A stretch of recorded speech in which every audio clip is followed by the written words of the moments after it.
Hello everyone, myself Mayanka Kaushik, Assistant Professor in BIIT. Here I welcomes you on behalf of our group KPO. My topic is BPSK, that is binary phase shift keying. In binary phase shift keying, there is a phase shift when we transmit signal from 1 to 0 or 0 to 1. It is basically a digital technique. That's why a modulating signal should be a digital signal and a carrier should be a continuous carrier. Here you see, if a signal transmits, the signal value is A cos 2 pi fct, that is our signal with carrier. Here carrier is cos 2 pi fc, that is a high frequency carrier, and if it transmits 1, if we know that there is a phase shift. If there is a phase shift means a 180 degree phase shift. For symbol 1, there is only without phase shift. For symbol 0, we consider that it will be shifted by 180 degree. In the next step, as we show, PS is a power that is equal to a amplitude, a ratio of a 2, and amplitude is equal to under root 2 PS. Here EB is a bit energy is equal to PS TB. So the new equation signal for consistency is equal to ST is equal to under root of 2 EB upon TB cos 2 pi fct, and minus under root of TB. Minus here exists for 0 because of the 180 degree phase shift.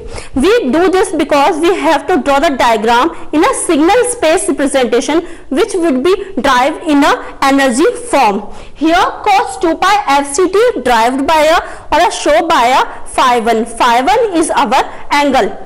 So if we draw a space diagram, we show that there is a point 0 that stands for our that signal. Here cos 2 pi fct denoted by phi 1. Phi 1 is basically that angle which we represent. So the signal space diagram should be drawn in a ratio of a phi 1 and energy. Phi 1 is our total angle that is common for a 1 and 0. EB is the energy that is 0 for minus under root AB, and for 1 this is 1, for 1 this is under root EB. So the difference between this signal representation is higher to lower. EB minus under root of EB, that is twice of under root EB. If we show the PSK in our diagram, how we show it? If there is a signal of a continuous signal and a discrete signal, that is 1 and 0, we show a PSK in such a way that when the signal changes from 1 to 0, there will be a shift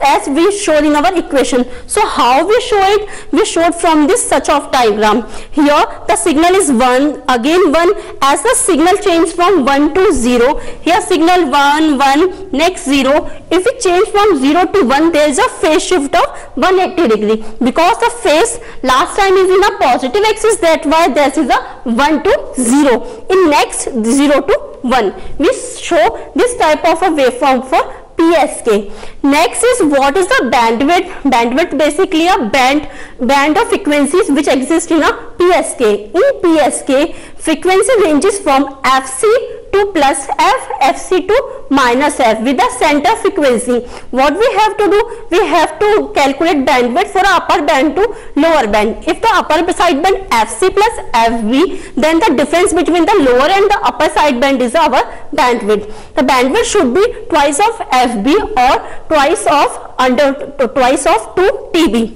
What we have to do? We have to calculate why the BPSK is advantages or the drawbacks of a BPSK while generating and our detection. So what we have to do? The main advantage is over a BASK, binary amplitude shift keying. Binary amplitude shift keying is less noise immunity, less over bandwidth. Main drawback for the BPSK is that it should not determine that the signal is BT or minus BT, because at the transmitter we square a square device. For a square device, if a signal is positive, that's why if a positive is considered as a positive signal, if there is negative, because there is a squaring device, minus changes automatically to a plus. The device does not consider the signal will be 1 or 0. That is the main drawback of the BPSK. Second drawback is inter-channel interface. Inter-channel interface is basically We're transmitting our signal with the two frequency bands for a spectrum of band frequencies. The channel interface with each other. So what we have to do for this, we have to add a filter in such a way that the filter should determine the omit the values of the side lobes and pass only the center lobe. For this, if we are using that type of a filter, there is also a possibility of interference, that is intersymbol interference. That is our third drawback. Intersymbol interference noted by ISI. ISI is due to the filter which we introduces in the interchannel interface, because we are using a filter omits all the sidebands, but a symbol or a channel consist in database are same. So what we have to do, we are using a equalizer. Equalizer uses thus as a drawback of a intersymbol interface. It is the reciprocal of the filter. Thank you for listening me and watching this video. Please, for more information, log on to www.gurukpo.com.